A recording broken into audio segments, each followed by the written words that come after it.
नमस्कार दोस्तों, the knowledge care के T20 क्यूज सीरीज़ में आप सभी का हार्दिक स्वागत है। और ये है क्यू संख्या 6। तो चलिए शुरू करते हैं क्यू संख्या 6। पहला प्रश्न आपके स्क्रीन के ऊपर ये रहा, रैदास को संतों का संत किसने कहा? किसने कहा रैदास को संतों का संत? चार ऑप्शन है आपके पास, कबीर, दादू दयाल, सूरदास, मीराबाई। क्या होगा इसका सही आंसर, जल्दी से बताइए।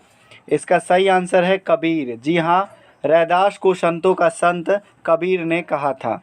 दूसरा प्रश्न है आपके लिए, किस मुगल शासक को लंपट मूर्ख कहा जाता है? चार ऑप्शन है आपके पास, बहादुर शाह प्रथम, फर्रुखसियर, जहांदार शाह, मोहम्मद शाह।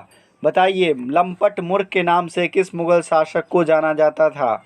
तो जहांदार शाह को लंपट मूर्ख कहा जाता था, जबकि बहादुर शाह को शाहे बेखबर, इसे शाहे बेखबर कहा जाता था, शाहे बेखबर। ठीक है।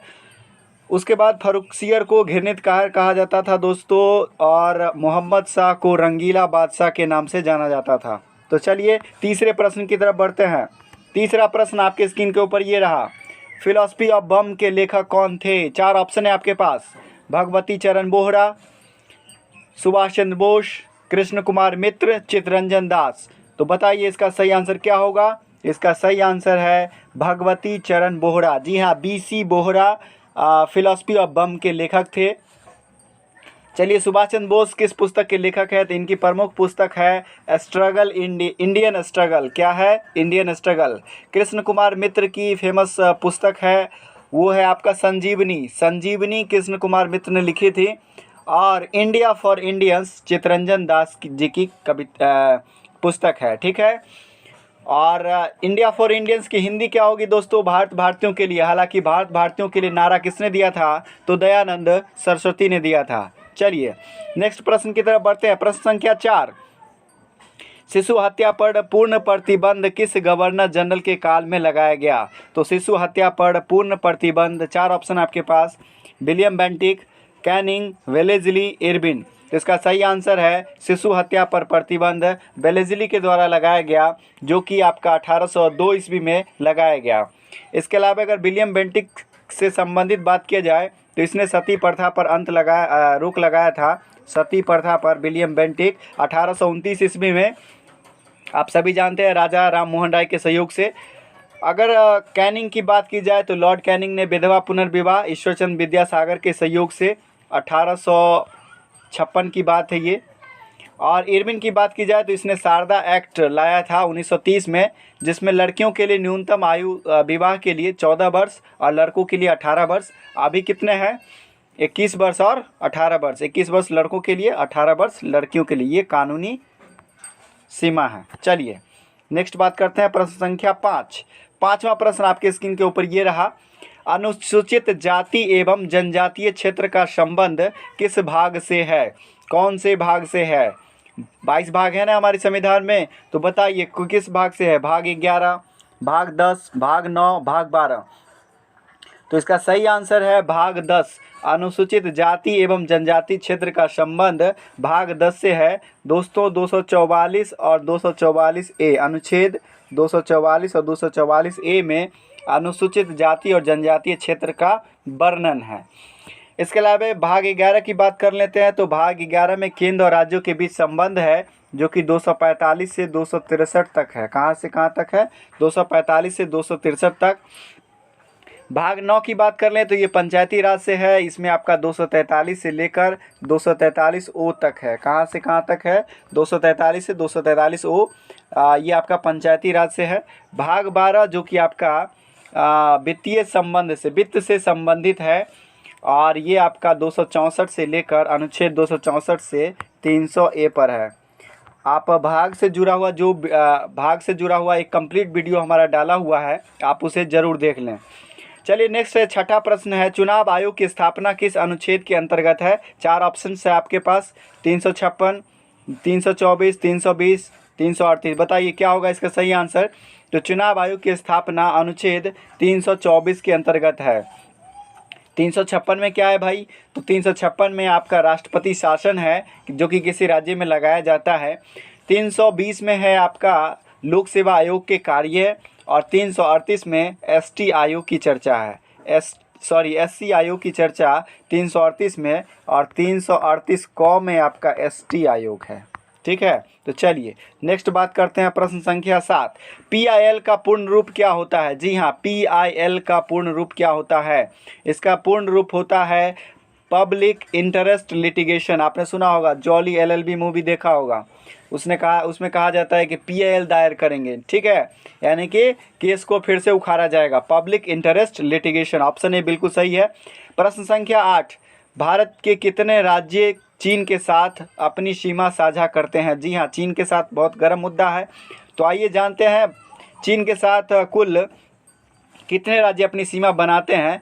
तो जब तक जम्मू कश्मीर यूटी का दर्जा नहीं मिला था जम्मू कश्मीर को, तब तक तो 5 थे, लेकिन अभी अगर हम बात करें तो अभी 4 ही हैं।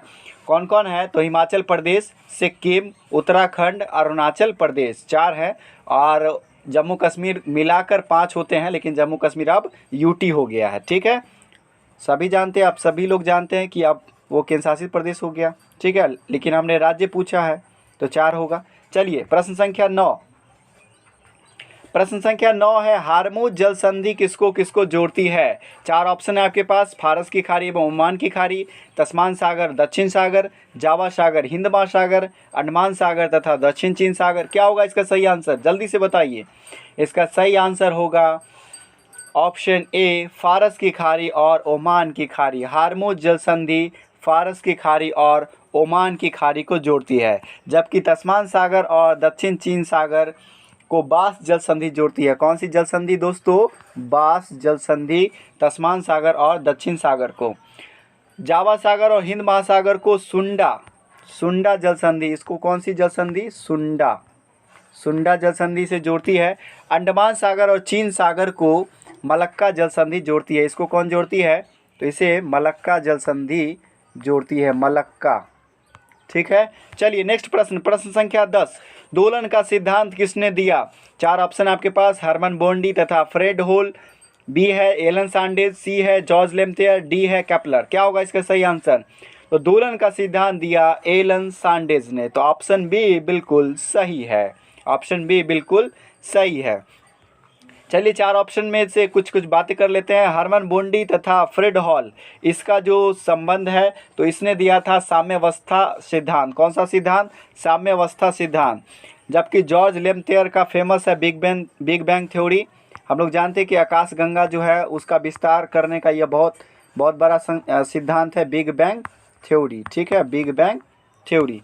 केपलर ने क्या दिया? केपलर ने ग्रह गति का नियम दिया, केपलर ने ग्रह गति का नियम। इसका सही आंसर था ऑप्शन बी, एलन सांडेज के द्वारा दोलन सिद्धांत दिया गया। चलिए प्रश्न संख्या 11, प्रश्न संख्या 11 आपके स्क्रीन के ऊपर ये रहा, गोपीनाथ बारदोली अंतर्राष्ट्रीय हवाई अड्डा किस राज्य में स्थित है? 4 ऑप्शन है आपके पास, महाराष्ट्र, गोवा, असम, गुजरात। बताइए इसका सही आंसर क्या होगा?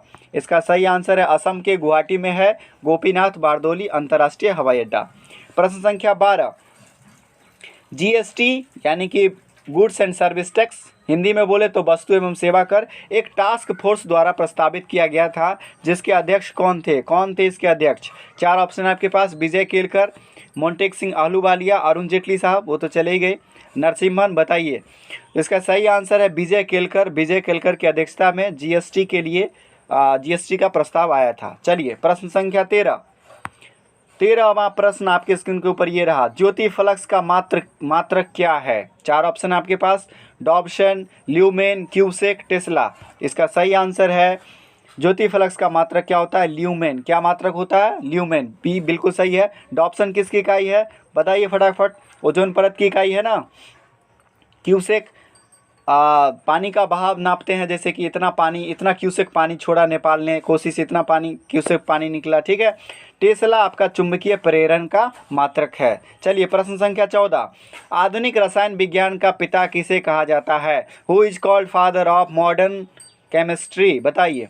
4 ऑप्शन आपके पास, मेंडलीफ, डोब्राइनर, लेबोजियर, रदरफोर्ड। इसका सही आंसर है लेबोजियर। एंटोइन लेबोजियर को आधुनिक रसायन का पिता कहा जाता है। प्रश्न संख्या 15 आपके स्क्रीन के ऊपर ये रहा, ये रहा 15वां प्रश्न, काफ़ी महत्वपूर्ण है। रबर किस पौधे से प्राप्त किया जाता है? 4 ऑप्शन है आपके पास। एट्रोपा की जड़ से, एकेसिया पौधे की लकड़ी से, हीबिया पौधे के लेटेक्स से, या सिंकोना की छाल से। बताइए क्या होगा इसका सही आंसर।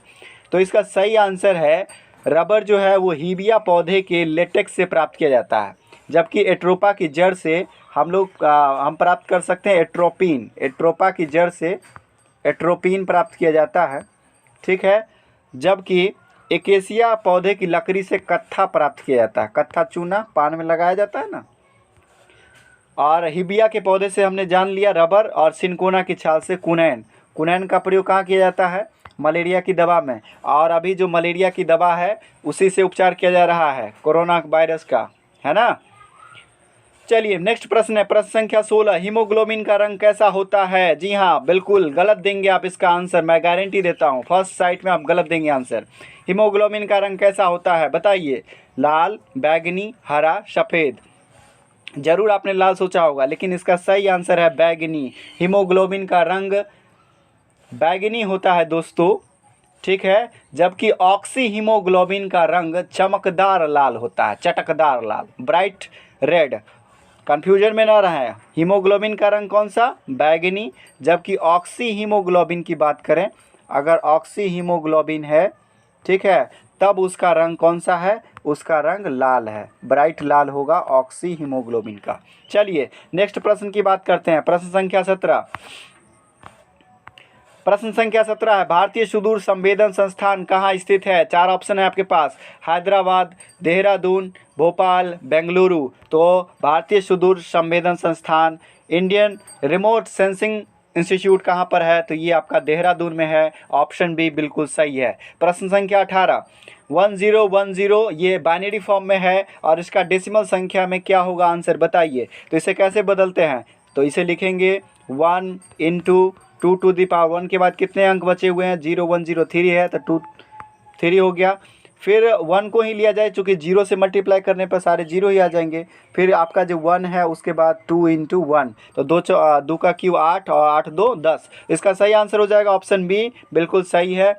1010 बाइनरी का डेसिमल संख्या 10 होगा। चलिए नेक्स्ट प्रश्न की तरफ बढ़ते हैं, प्रश्न संख्या 19।